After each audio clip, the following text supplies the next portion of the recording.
রিওয়ায়াত কারাকাবাতিহি মিনান নার, যে ব্যক্তি কোন রোজাদারকে ইফতার করাবে, রোজাদার সারা দিন রোজা রেখে যে পরিমাণ সওয়াব পেয়েছে আল্লাহ পাক তাকে সেই পরিমাণ সওয়াব দান করবেন এবং ইফতার করানোর কারণে আল্লাহ পাক তার গুনাহগুলো maaf করে দিবেন এবং তাকে জাহান্নাম থেকে মুক্তি দান করবেন। এর জন্য শর্ত হলো হালাল খাবার দিয়ে যেন আমি মানুষকে ইফতার করাই। খবরদার কাউরে হারাম পয়সা দিয়ে ইফতার করাবেন না। যদি করান সওয়াব তো হবেই না, উল্টা আখিরাতে আরো ধরা খাবেন যে আল্লাহর রোজাদার বান্দাদেরকে কেন হারাম মাল দিয়ে ইফতার করালেন। হালাল মাল দিয়ে মানুষকে ইফতার করাইলে রোজাদারের সমান সওয়াব পাওয়া যায়।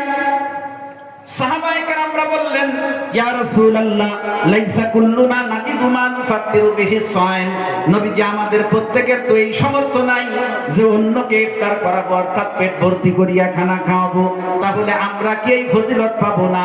নবীজি বললেন, ইউতিল্লাহু হাযা সাওয়াব মান ফাত্তারা সায়মান আলা মাসকাতি লাবানিন আও তামরাতিন আও শারবাতিন মিম্মা, যে ব্যক্তি কোন রোজাদারকে এক ঢোক পানির দ্বারা অথবা এক ঢোক দুধের দ্বারা অথবা একটা খেজুর দ্বারা ইফতার করাবে, আল্লাহ পাক তাকেও সেই পরিমাণ সওয়াব দান করবে।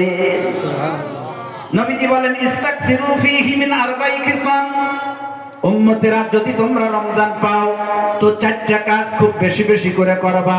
খসলাতানে তুরজুনা বিহিমা রাব্বাকুম, দুইটা কাজের দ্বারা তোমরা তোমাদের রব আল্লাহকে রাজি ও খুশি করবা। ওয়া খসলাতানে লা গিনা বিকুম আনহুমা, আর দুইটা কাজ এমন যা না করে তোমাদের উপায় নাই। ফাআম্মাল খসলাতান আল্লাতান তুরজুনা বিহিমা রাব্বাকুম ফাশাহাদাতু আল্লা ইলাহা ইল্লাল্লাহ ওয়া তাস্তাগফিরুনা, যে দুইটা কাজের দ্বারা তোমরা তোমাদের রব আল্লাহকে রাজি ও খুশি করবা, একটা হলো বেশি বেশি করে এই কথার সাক্ষ্য দিবা লা ইলাহা ইল্লাল্লাহ, এই কালেমাটা বেশি বেশি করে পড়বে। আর দ্বিতীয় হলো ইস্তেগফার পড়বেন, আস্তাগফিরুল্লাহ খুব বেশি বেশি করে পড়বেন। অন্য হাদিসে আসছে যে রমজান পাইও যে ব্যক্তি তার গুনাহ মাফ করাইতে পারলো না সে যেন ধ্বংস হয়ে যায়। এজন্য আল্লাহর কাছে খুব কাঁদবেন, খুব ইস্তেগফার করবেন। আর যে দুইটা কাজ আমাদের না করে উপায় নাই, তা হলো নবীজি বলেন, ফাতাসআলুনাল্লাহাল জান্নাহ ওয়া তাউযুনা বিহি মিনান নার, বেশি বেশি করে আল্লাহর কাছে জান্নাত চাইতে হবে আর জাহান্নাম থেকে মুক্তি চাইতে হবে। তো রমজানে চার কাজ বেশি বেশি বেশি বেশি করে কালেমা পড়বো, বেশি বেশি করে ইস্তেগফার পড়বো, বেশি বেশি করে আল্লাহর কাছে জান্নাত চাইবো, আর বেশি বেশি করে জাহান্নাম থেকে মুক্তি চাইবো। আর যারা কোরআনে কারীম তেলাওয়াত করতে পারেন খুব বেশি বেশি করে কোরআন তেলাওয়াত করবেন, কারণ নফল ইবাদতের ভিতরে কোরআন তেলাওয়াতের মর্যাদা অনেক উপরে।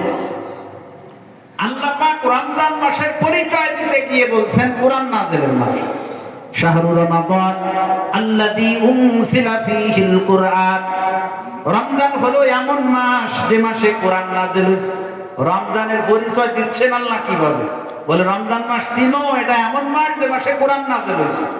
লৌহে মাহফুজ থেকে প্রথম আসমানে রমজানুল মুবারকের লাইলাতুল কদরে আল্লাহ তাআলা পবিত্র কোরআনকে নাযিল করছে।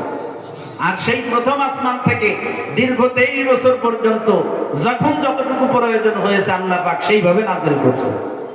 কোরআনে কারীম আর রমজানের সাথে এত গভীর সম্পর্ক। বুখারী শরীফের রাওয়ায়াত, জিবরাইল আমিন আর নবীজি কোরআন শরীফের তাওয়ার করতেন দুইজন। হাফেজ সাহেবরা দেখেন না, একজন পড়ে আরেকজন শুনে, আরেকজন পড়ে আরেকজন শুনে। কোরআনে কারীম জিবরাইল আমিন নবীজিকে শোনাইতেন, নবীজি জিবরাইল আমিনকে শোনাইতেন রমজান মাসে। বেশি বেশি করে কোরআন পড়বেন ইনশাআল্লাহ।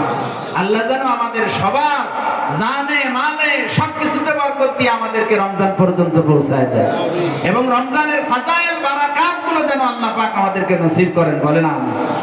কয়েকটা মাসালার কথা বলেই আমি আমার আলোচনার ইতি টানবো ইনশাআল্লাহ। রমজানের রোজার নিয়ত করা এটা ফরজ। নিয়ত করা কি বলে? ফরজ।